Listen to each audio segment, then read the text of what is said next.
أعوذ بالله من الشيطان الرجيم بسم الله الرحمن الرحيم ألف لام ميم ذلك الكتاب لا ريب فيه هدى للمتقين الذين يؤمنون بالغيب ويقيمون الصلاة ومما رزقناهم ينفقون والذين يؤمنون بما أنزل إليك وما أنزل من قبلك وبالآخرة هم يوقنون أولئك على هدى من ربهم وأولئك هم المفلحون إن الذين كفروا سواء عليهم أأنذرتهم أم لم تنذرهم لا يؤمنون ختم الله على قلوبهم وعلى سمعهم وعلى أبصارهم غشاوة ولهم عذاب عظيم ومن الناس من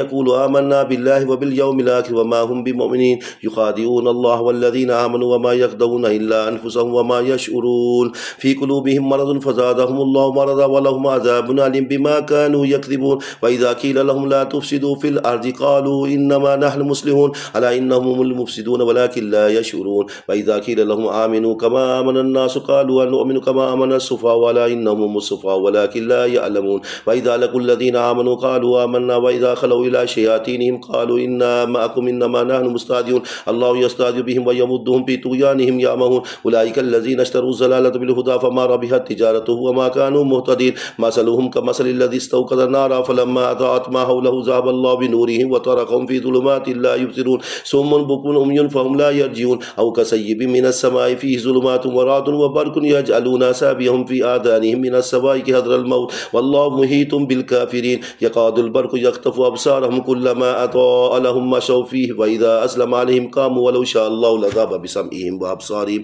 إن الله على كل شيء قدير يا أيها الناس اعبدوا ربكم الذي خلقكم والذين من قبلكم لعلكم تتقون الذي جعل لكم الأرض فراشا والسماء بناء وأنزل من السماء ماء فأخرج به من الثمرات رزقا لكم فلا تجعلوا لله أندادا وأنتم تعلمون إن كنتم في ريب مما نزلنا على عبدنا فأتوا بسورة من مثله وادعوا شهداءكم من دون الله إن كنتم صادقين فإن لم تفعلوا ولن تفعلوا فاتقوا النار التي وقودها الناس والحجارة أعدت للكافرين وبشر الذين آمنوا وعملوا الصالحات أن لهم جنات تجري من تحتها الأنهار كلما رزقوا منها من ثمرة رزقا قالوا هذا الذي رزقنا من قبل وأوتوا به متشابها ولهم فيها أزواج مطهرة وهم فيها خالدون إن الله لا يستحيي أن يضرب مثلا ما بعوضة فما فوقها فأما الذين آمنوا فيعلمون أنه الحق من ربهم وأما الذين كفروا فيقولون ماذا أراد الله بهذا مثلا يذل به كثيرا ويهدي به كثيرا وما يذل به إلا الفاسقين الذين ينقضون عهد الله من بعد ميثاقه ويقطعون ما أمر الله به أن يوصل ويفسدون في الأرض أولئك هم الخاسرون كيف تكفرون بالله وكنتم أمواتا فأحياكم ثم يميتكم ثم يحييكم ثم إليه ترجعون والذي خلق لكم ما في الأرض جميعا ثم استوى إلى السماء فسواهن سبع سماوات وهو بكل شيء عليم وإذ قال ربك للملائكة إني جاعل في الأرض خليفة قالوا أتجعل فيها من يفسد فيها يسفك الدماء ونحن نسبح بحمدك ونقدس لك قال إني أعلم ما لا تعلمون وعلم آدم الأسماء كلها ثم عرضهم على الملائكة فقال أنبئوني بأسماء هؤلاء إن كنتم صادقين قالوا سبحانك لا علم لنا إلا ما علمتنا إنك أنت العليم الحكيم قال يا آدم أنبئهم بأسمائهم فلما أنبأهم بأسمائهم قال ألم أقل لكم إني أعلم غيب السماوات والأرض وأعلم ما تبدون وما كنتم تكتمون وإذ قلنا للملائكة اسجدوا لآدم فسجدوا إلا إبليس أبى واستكبر وكان من الكافرين وقلنا يا آدم اسكن أنت وزوجك الجنة وكلا منها رغدا حيث شئتما ولا تقربا هذه الشجرة فتكونا من الظالمين فأزلهما الشيطان عنها فأخرجهما مما كان فيه وقلنا اهبطوا بعضكم لبعض عدو ولكم في الأرض مستقر ومتاع إلى حين فتلقى آدم من ربه كلمات فتاب عليه إنه هو التواب الرحيم قلنا اهبطوا منها جميعا فإما يأتينكم مني هدى فمن تبع هدايا فلا خوف عليهم ولا هم يحزنون والذين كفروا وكذبوا بآياتنا أولئك أصحاب النار هم فيها خالدون يا بني إسرائيل اذكروا نعمتي التي أنعمت عليكم وأوفوا بعهدي أوفي بعهدكم وإياي فارهبون وآمنوا بما أنزلت مصدقا لما معكم ولا تكونوا أول كافر به ولا تشتروا بآياتي ثمنا قليلا وإياي فاتقون ولا تلبسوا الحق بالباطل وتكتموا الحق وأنتم تعلمون وأقيموا الصلاة وآتوا الزكاة واركعوا مع الراكعين أتأمرون الناس بالبر وتنسون أنفسكم وأنتم تتلون الكتاب فلا تاكلون واستعينوا بالصبر والصلاة وإنها لكبيرة إلا على الخاشعين الذين يظنون أنهم ملاقو ربهم وأنهم إليه راجعون يا بني إسرائيل اذكروا نعمتي التي أنعمت عليكم وأني فضلتكم على العالمين واتقوا يوما لا تجزي نفس عن نفس شيئا ولا يقبل منها شفاعة ولا يؤخذ منها عدل ولا هم ينصرون وإذ نجيناكم من آل فرعون يسومونكم سوء العذاب يذبحون أبناءكم ويستحيون نساءكم وفي ففي ذلكم بلاء من ربكم عظيم وإذ فرقنا بكم البحر فأنجيناكم وأغرقنا آل فرعون وأنتم تنظرون وإذ وعدنا موسى 40 ليلة ثم اتخذتم العجل من بعده وأنتم ظالمون ثم عفونا عنكم من بعد ذلك لعلكم تشكرون وإذ آتينا موسى الكتاب والفرقان لعلكم تهتدون وإذ قال موسى لقومه يا قوم إنكم ظلمتم أنفسكم باتخاذكم العجل فتوبوا إلى بارئكم فاقتلوا أنفسكم ذلكم خير لكم عند بارئكم فتاب عليكم إنه هو التواب الرحيم وإذ قلتم يا موسى لن نؤمن لك حتى نرى الله جهرة فأخذتكم الصاعقة وأنتم تنظرون ثم بعثناكم من بعد موتكم لعلكم تشكرون وظللنا عليكم الغمام وأنزلنا عليكم المن والسلوى كلوا من طيبات ما رزقناكم وما ظلمونا ولكن كانوا أنفسهم يظلمون وإذ قلنا ادخلوا هذه القرية فكلوا منها حيث شئتم رغدا وادخلوا الباب سجدا وقولوا حطة نغفر لكم خطاياكم وسنزيد المحسنين فبدل الذين ظلموا قولا غير الذي قيل لهم فأنزلنا على الذين ظلموا رجزا من السماء بما كانوا يفسقون وإذ استسقى موسى لقومه فقلنا اضرب بعصاك الحجر فانفجرت منه 12 عينا قد علم كل أناس مشربهم كلوا واشربوا من رزق الله ولا تعثوا في الأرض مفسدين وإذ قلتم يا موسى لن نصبر على طعام واحد فادع لنا ربك يخرج لنا مما تنبت الأرض من بقلها وكسائها وفومها وعدسها وبصلها قال أتستبدلون الذي هو أدنى بالذي هو خير اهبطوا مصرا فإن لكم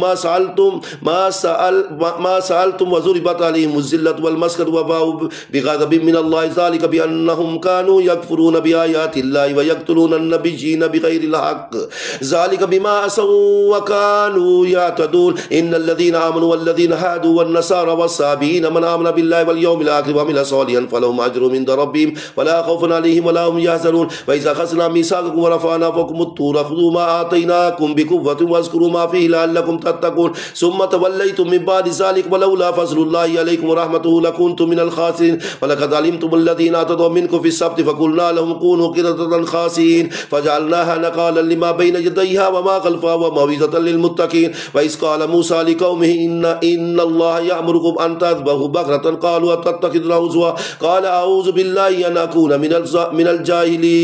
من الجاهلين قالوا ادع لنا ربك يبين لنا ما هي قال إنه يقول إنها بقرة لا فارض ولا بكر عوان بين ذلك فافعلوا ما تؤمرون قالوا ادع لنا ربك يبين لنا ما لونها قال إنه يقول إنها بقرة صفراء فاكهة لونها تسر الناظرين قالوا ادع لنا ربك يبين لنا ما هي إن البقرة تشابه علينا وإنا إن شاء الله لمهتدون قال إنه يقول إنها بقرة لا ذلول تثير الأرض ولا تسقي الأرض مسلمة لا شية فيها قالوا لا جئت بالحق فذبحوها وما كادوا يفعلون وإذ قتلتم نفسا فادارأتم فيها والله مخرج ما كنتم تكتمون فقلنا اضربوا ببعضها كذلك يحيي الله الموتى ويريكم آياته لعلكم تعقلون ثم قست قلوبكم من بعد ذلك فهي كالحجارة أو أشد قسوة وإن من الحجارة لما يتفجر منه الأنهار وإن منها لما يشقق فيخرج منه الماء وإن منها لما يحبط من خشية الله وما الله بغافل عما تعملون أفتطمعون أن يؤمنوا لكم وقد كان فريق منكم يسمعون كلام الله ثم يحرفونه من بعد ما عقلوه وهم يعلمون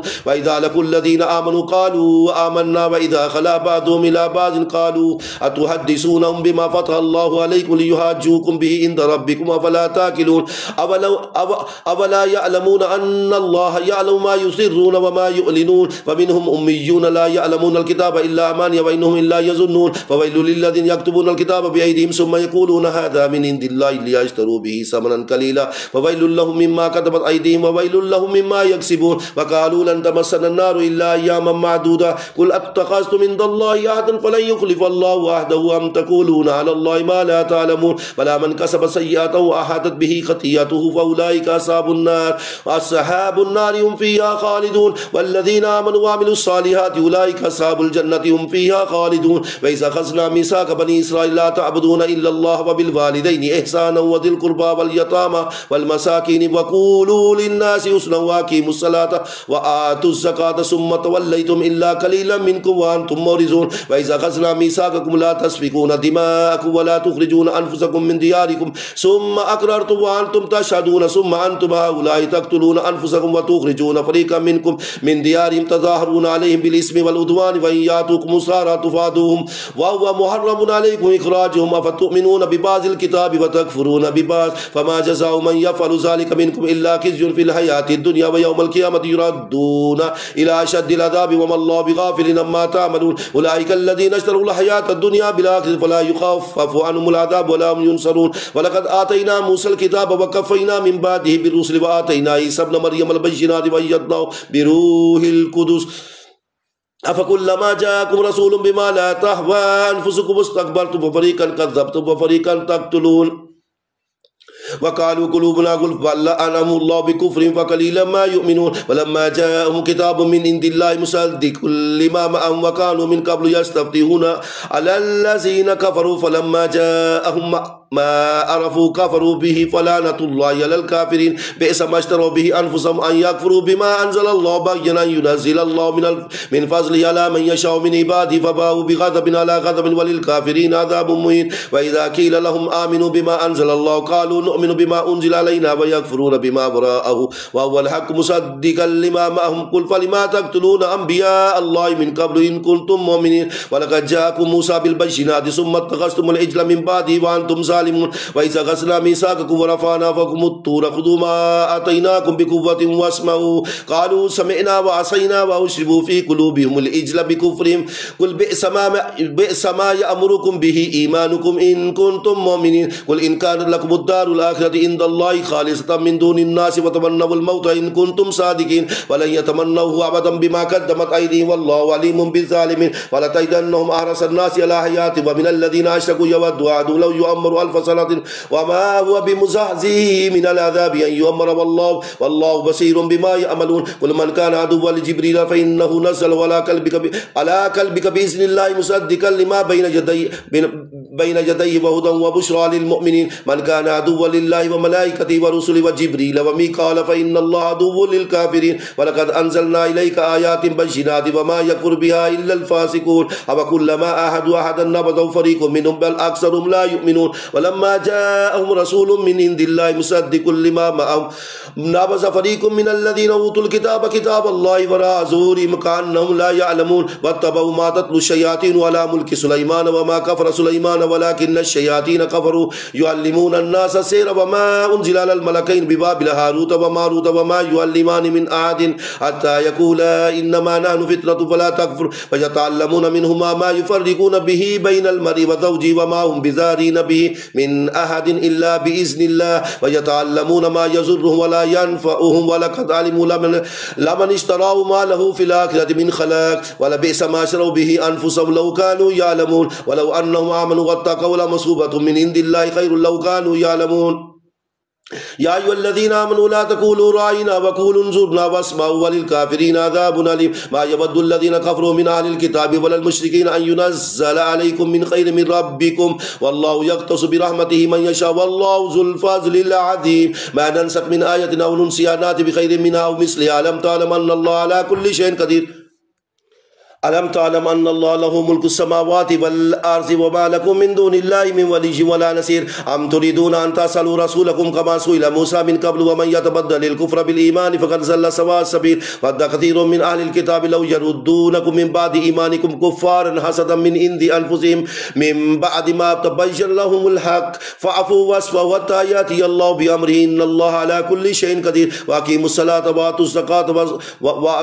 الزكاة وما تقدموا لأنفسكم من خير تجدوه عند الله إن الله بما تعملون بصير وقالوا لن يدخل الجنة إلا من كان هودا أو نصارى تلك أمانيهم قل هاتوا برهانكم إن كنتم صادقين بلى من أسلم وجهه لله وهو محسن فله أجر عند ربه ولا خوف عليهم ولا هم يحزنون وقالت اليهود ليست النصارى على شيء وقالت النصارى ليست اليهود على شيء وهم يتلون الكتاب كذلك قال الذين لا يعلمون مثل قولهم والله يحكم بينهم يوم القيامة فيما كانوا فيه يختلفون ومن أظلم ممن منع مساجد الله أن يذكر فيها اسمه وسعى في خرابها أولئك ما كان لهم أن يدخلوها إلا خائفين لهم في الدنيا خزي ولهم في الآخرة عذاب عظيم ولله المشرق والمغرب أفأينما تولوا فثم وجه الله إن الله واسع عليم وقالوا اتخذ الله ولدا سبحانه بل له ما في السماوات والأرض كل له قانتون بديع السماوات والأرض وإذا كذا أمرا فإنما يقول له كن فيكون وقال الذين لا يعلمون لولا يكلمنا الله أو تعطينا آية كذلك قال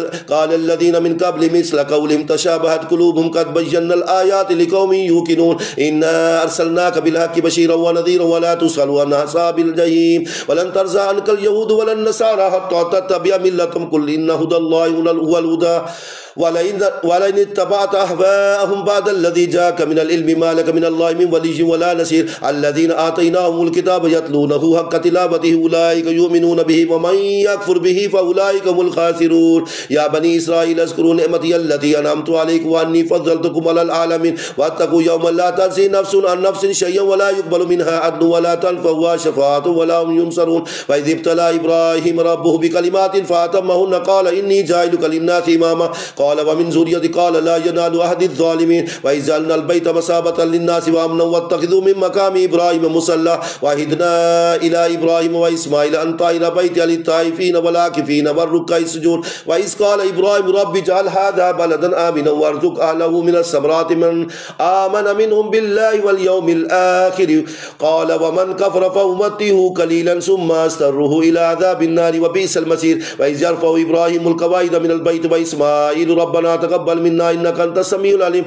ربنا وجعلنا مسلمين لك ومن ذريتنا أمة مسلمة لك وارنا مناسكنا وتب علينا إنك أنت التواب الرحيم ربنا وبعث فيهم رسولا منهم يتلو عليهم آياتك ويعلمهم الكتاب والحكمة ويزكيهم إنك أنت العزيز الحكيم ومن يرغب عن ملة إبراهيم إلا من سفي نفسه ولقد اصطفيناه في الدنيا وإنه في الآخرة لمن الصالحين إذ قال له ربه أسلم قال أسلمت لرب العالمين ووصى بها إبراهيم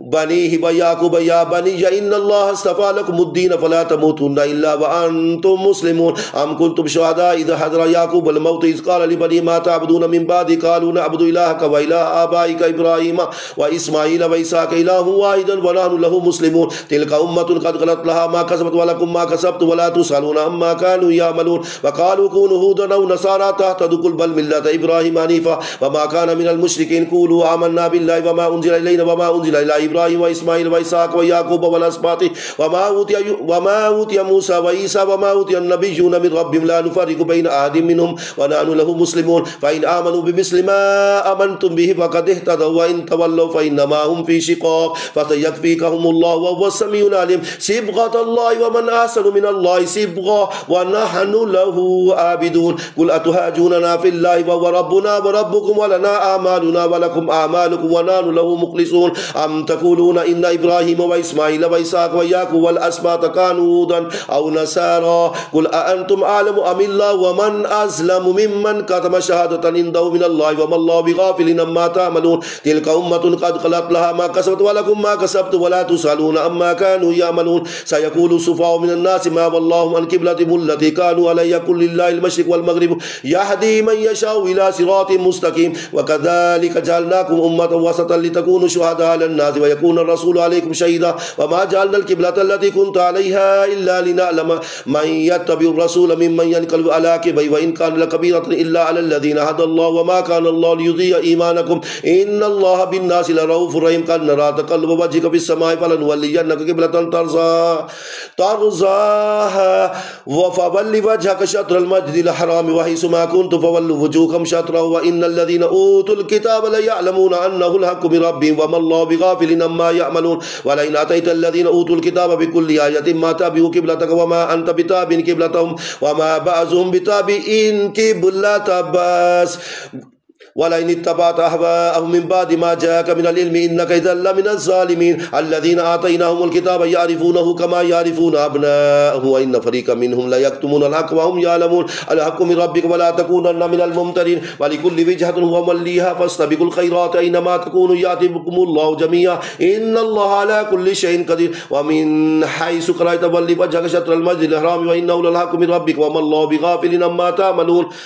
ومن حيث خرجت فول وجهك شطر المسجد الحرام وحيث ما كنتم فولوا وجوهكم شطره لئلا يكون للناس عليكم حجة إلا الذين ظلموا منهم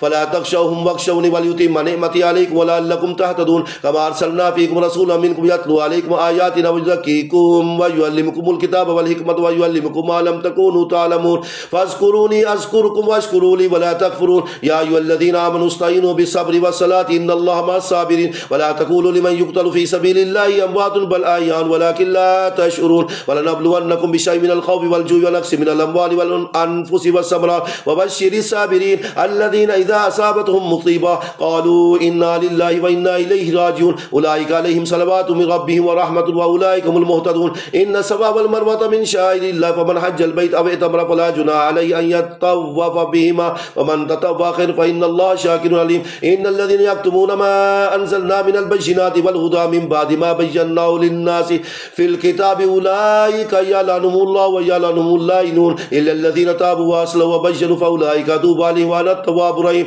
إن الذين كفروا وماتوا وهم كفار أولئك عليهم لعنة الله والملائكة والناس أجمعين خالدين فيها لا يخفف عنهم العذاب ولا هم ينذرون وإلهكم إله واحد لا إله إلا هو الرحمن الرحيم إن في خلق السماوات والأرض واختلاف الليل والنهار والفلك التي تجري في البحر بما ينفع الناس وما أنزل الله من السماء من ماء فأحيا به الأرض بعد موتها وبث فيها من كل دابة وتصريف الرياح والسحاب المسخر بين السماء والأرض لآيات لقوم يعقلون ومن الناس من يتخذ من دون الله أندادا يحبونهم كحب الله والذين آمنوا أشد حبا لله ولو يرى الذين ظلموا إذ يرون العذاب أن القوة لله جميعا وأن الله شديد العذاب استبرأ الذين اتبعوا من الذين اتبعوا ورأوا العذاب وتقطعت بهم الأسباب وقال الذين اتبعوا لو أن لنا كرة فنتبرأ منهم كما تبرأوا منا كذلك يريهم الله أعمالهم أثرات عليهم وما هم بخارجين من النار يا أيها الناس كلوا مما في الأرض حلالا طيبا ولا تتبعوا خطوات الشيطان إنه لكم عدو مبين إنما يأمركم بالسوء والفحشاء وأن تقولوا على الله ما لا تعلمون وإذا قيل لهم اتبعوا ما أنزل الله قالوا بل نتبع ما ألفينا عليه آباءنا أولو كان آباؤهم لا يأكلون شيئا ولا يعتدون ومثل الذين كفروا كمثل الذي ينئك بما لا يسمع إلا دعاء ونداء صم بكم عمي فهم لا يأكلون يا أيها الذين آمنوا كلوا من طيبات ما رزقناكم واشكروا لله إن كنتم إياه تعبدون إنما حرم عليكم الميتة والدم ولحم الخنزير وما أهل به لغير الله فمن استور غير باغ ولا عاد فلا إثم عليه إن الله غفور رحيم إن الذين يكتمون ما أنزل الله من الكتاب ويشترون به ثمنا قليلا أولئك يأكلون في بطونهم إلا النار ولا يكلمهم الله يوم القيامة ولا يزكيهم ولهم عذاب أليم أولئك الذين اشتروا الضلالة بالهدى والعذاب بالمغفرة فما أصبرهم على النار ذلك بأن الله نزل الكتاب بالحق وإن الذين اختلفوا في الكتاب لفي شقاق بعيد ليس البر أن تولوا وجوهكم قبل المشرق والمغرب ولكن البر من آمن بالله واليوم الآخر والملائكة والكتاب والنبيين وآتى المال على حبه ذوي القربى واليتامى والمساكين وابن السبيل والسائلين وفي الرقاب وأقام الصلاة وآتى الزكاة والموفون بعهدهم إذا عاهدوا والصابرين في البأساء والضراء وحين البأس أولئك الذين صدقوا وأولئك هم المتقون يا أيها الذين آمنوا كتب عليكم القصاص في القتلى الحر بالحر والعبد بالعبد والأنثى بالأنثى فمن أوفي له من أخيه شيء فاتباع بالمعروف وأداء إليه بإحسان ذلك تخفيف من ربكم ورحمة فمن اعتدى بعد ذلك فله عذاب أليم ولكم في القصاص آيات يا أولي الألباب لعلكم تتقون كتب عليكم إذا حضر أحدكم الموت إن ترك خيرا الوصية للوالدين والأقربين بالمعروف حقا على المتقين فمن بدله بعد ما سمعه فإنما اسمه على الذين يبدلونه إن الله سميع عليم فمن خاف من موسى جرفا أو اسما فأصلح بينهم فلا إثم عليه إن الله غفور رحيم يا أيها الذين آمنوا كتب عليكم الصيام كما كتب على الذين من قبلكم لعلكم تتقون أياما معدودات فمن كان منكم مريضا أو على سفر فعدة من أيام أخر وعلى الذين يطيقونه فدية طعام مسكين فمن تطوع خيرا فهو خير له وأن تصوموا خير لكم إن كنتم تعلمون شهر رمضان الذي أنزل فيه القرآن هدى للناس وبينات من الهدى والفرقان فمن شهد منكم الشهر فليصم ومن كفر مريض ومن كان مريضا أو على سفر فعدة من أيام أخر يريد الله بكم اليسر ولا يريد بكم العسر ولتكملوا العدة ولتكبروا الله على ما هداكم ولعلكم تشكرون وإذا سألك عبادي أني فإني قريب أجيب دعوة الداعي إذا دعان فليستجيبوا لي وليؤمنوا بي لعلهم يرشدون أحل لكم ليلة الصيام الرفث إلى نسائكم هن لباس لكم وأنتم لباس لهن علم الله أنكم كنتم تختانون أنفسكم فتاب عليكم وعفى عنكم فالآن باشروهن وابتغوا ما كتب الله لكم وكلوا واشربوا حتى يتبين لكم الخيط الأبيض من الخيط الأسود من الفجر ثم أتموا الصيام إلى الليل ولا تباشروهن وأنتم عاكفون في المساجد تلك حدود الله فلا تقربوها كذلك يبين الله آيات للناس لعلهم يتقون ولا تأكلوا أموالكم بينكم بالباطل وتدلوا بها إلى الحكام لتأكلوا فريقا من أموال الناس بالإثم بالقسط وأنتم تعلمون يسألونك عن الأهلة قل هي مواقيت للناس والحج وليس البر بأن تأتوا البيوت من ظهورها ولكن البر من اتقى وأتوا البيوت من أبوابها واتقوا الله لعلكم تفلحون وقاتلوا في سبيل الله الذين يقاتلونكم ولا تعتدوا إن الله لا يحب المعتدين واقتلوهم حيث سقفتموهم وأخرجوهم من حيث أخرجوكم والفتنة أشد من القتل ولا تقاتلوهم عند المسجد الحرام حتى يقاتلوكم فيه فإن قاتلوكم فاقتلوهم كذلك جزاء الكافرين فإن انتهوا فإن الله غفور رحيم وقاتلوهم حتى لا تكون فتنة ويكون الدين لله فإن انتهوا فلا عدوان إلا على الظالمين الشهر الحرام بالشهر الحرام والحرمات قصاص فمن اعتدى عليكم فاعتدوا عليه بمثل ما اعتدى عليكم واتقوا الله واعلموا أن الله مع المتقين وأنفقوا في سبيل الله ولا تلقوا بأيديكم إلى التهلكة وأحسنوا إن الله يحب المحسنين وأتموا الحج والعمرة لله فإن أحسنتم فما استيسر من الهدي ولا تهلكوا رؤوسكم حتى يبلغ الهدي محله فمن كان منكم مريضا أو به أذى من رأسه ففدية من صيام أو صدقة أو نسك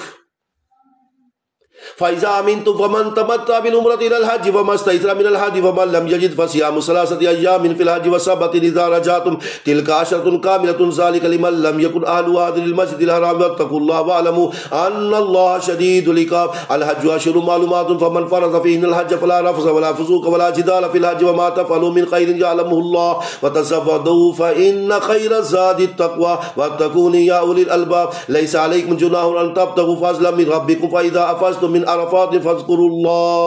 فاذكروا الله عند المشعر الحرام واذكروه كما هداكم وإن كنتم من قبل لمن الضالين ثم أفيضوا من أفاز الناس واستغفروا الله إن الله غفور رحيم فإذا قضيتم مناسككم فاذكروا الله كذكركم آباءكم أو أشد ذكرا ومن الناس من يقول ربنا آتنا في الدنيا وما له في الآخرة من خلاق ومنهم من يقول ربنا آتنا في الدنيا حسنة وفي الآخرة حسنة وقنا عذاب النار أولئك لهم نصيب مما كسبوا والله سريع الحساب واذكروا الله في أيام معدودات فمن تعجل في يوم فلا إثم عليه ومن تأخر فلا إثم عليه لمن اتقى واتقوا الله واعلموا أنكم إليه تحشرون ومن الناس من يعجبك قوله في الحياة الدنيا ويشهد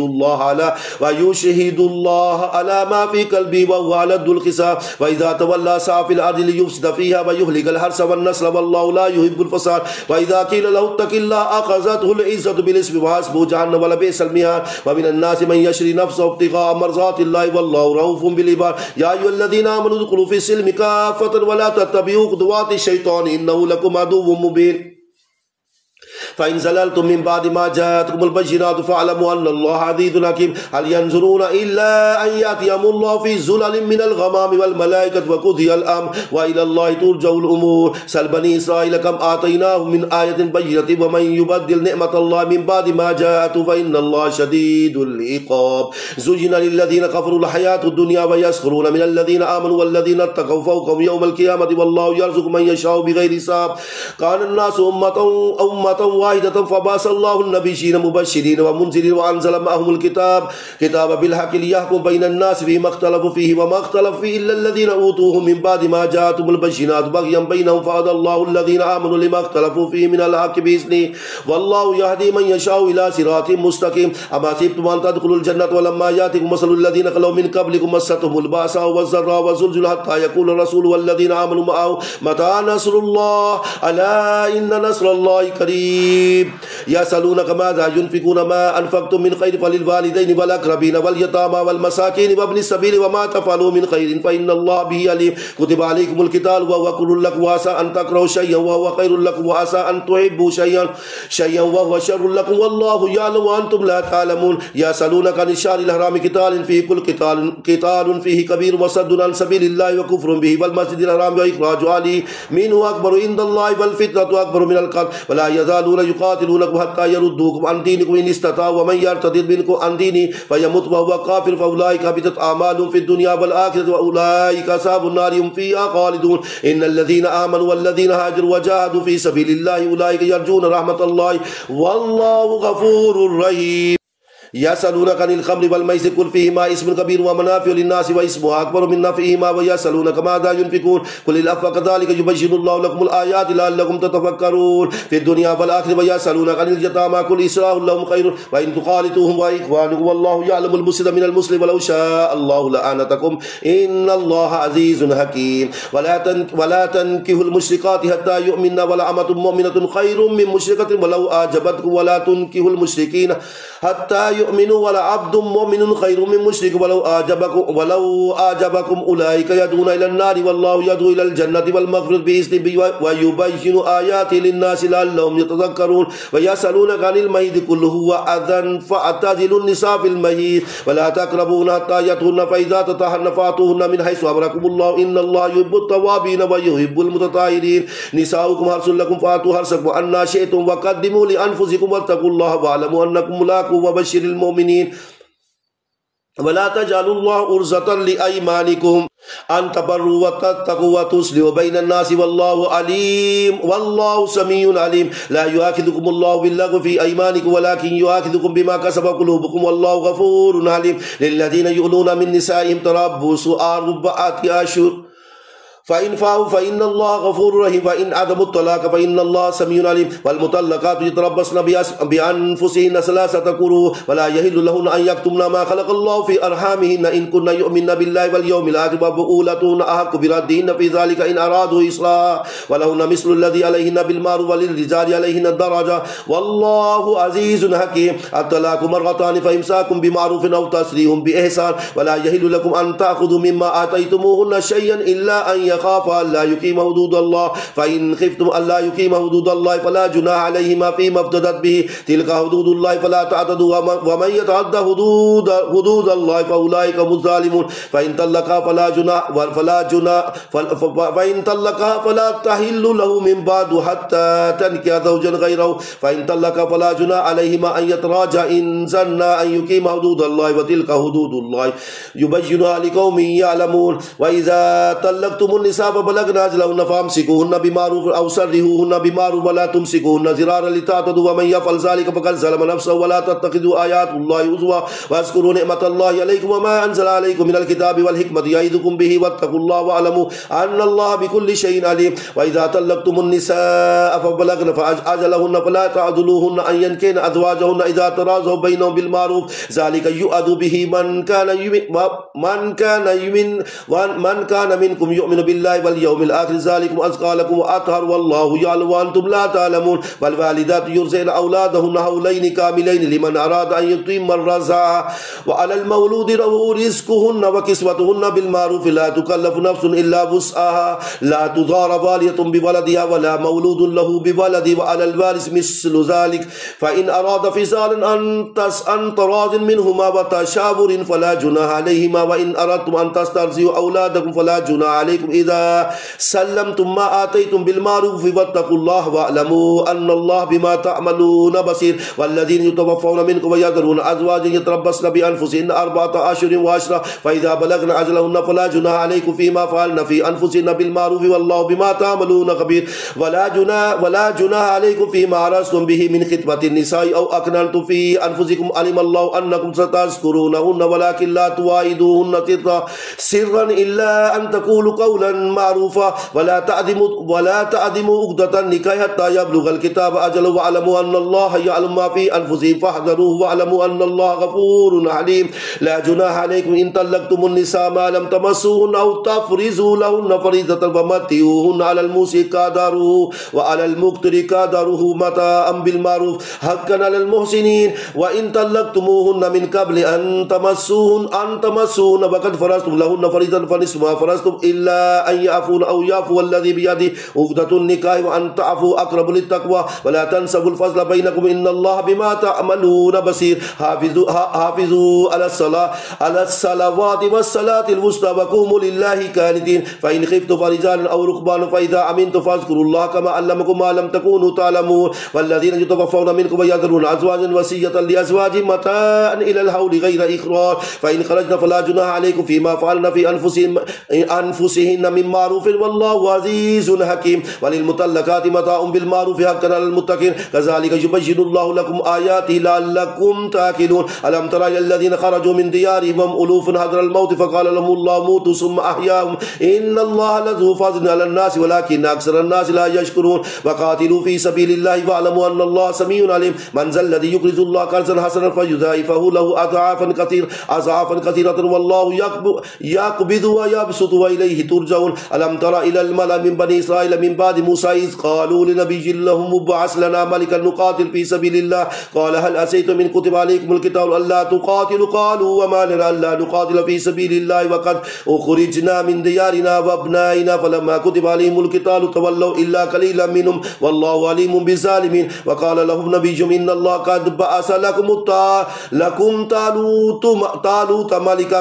قالوا أن يكون له الملك علينا ونحن أحق بالملك منه ولم يؤت سعة من المال قال إن الله اصطفاه عليكم وزاده بسطة في العلم والجسم والله يؤتي ملكه من يشاء والله واسع عليم وقال لهم نبيهم إن آية ملكه أن يأتيكم التابوت فيه سكينة من ربكم وبقية مما ترك آل موسى وآل هارون تحمله الملائكة إن في ذلك لآية لكم إن كنتم مؤمنين فلما فصل طالوت بالجنود قال إن الله مبتليكم بنهر فمن شرب منه فليس مني ومن لم يطعمه فإنه مني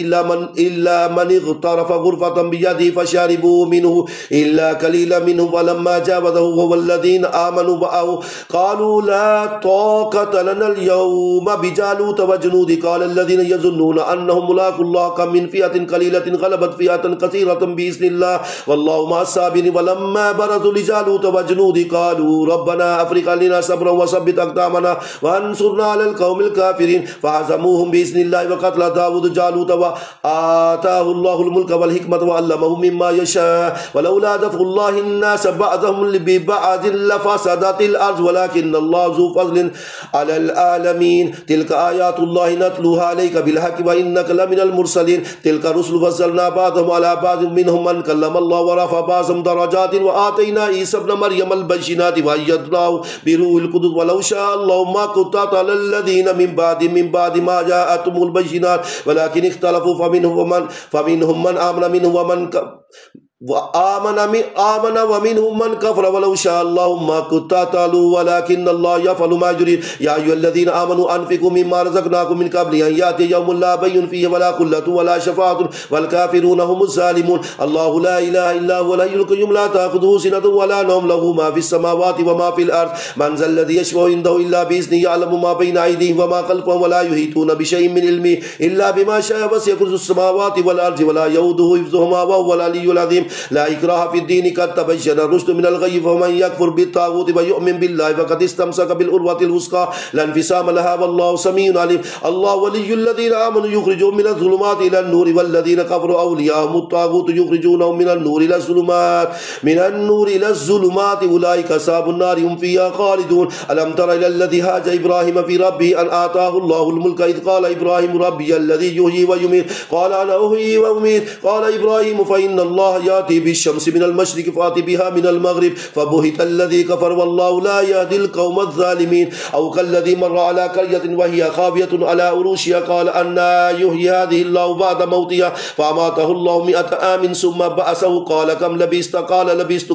يوما أو بعد يوم قال بل لبثت 100 عام فانظر إلى طعامك وشرابك لم يتسنى وانظر إلى حمارك ولنجعلك آية للناس وانظر إلى العظام كيف ننشزها ثم نكسوها لحما فلما تبين له قال أعلم أن الله على كل شيء قدير وإذ قال إبراهيم ربي أرني كيف تحيي الموتى قال أولم تؤمن قال بلى ولكن ليطمئن قلبي قال فخذ 4 من الطير فصرهن إليك ثم اجعل على كل جبل منهن جزءا ثم ادعوهن بيأتينك سعيا واعلم أن الله عزيز حكيم مثل الذين ينفقون أموالهم في سبيل الله كمثل حبة أنبتت 7 سنابل في كل سنبلة 100 حبة والله يضاعف لمن يشاء والله واسع عليم الذين ينفقون أموالهم في سبيل الله ثم لا يتبعون ما أنفقوا منا ولا أذى لهم أجرهم عند ربهم ولا خوف عليهم ولا هم يحزنون قول معروف ومغفرة خير من صدقة يتبعها أذى والله غني حليم يا أيها الذين آمنوا لا تبطلوا صدقاتكم بالمن والأذى كالذي ينفق ماله رياء الناس ولا يؤمن بالله واليوم الآخر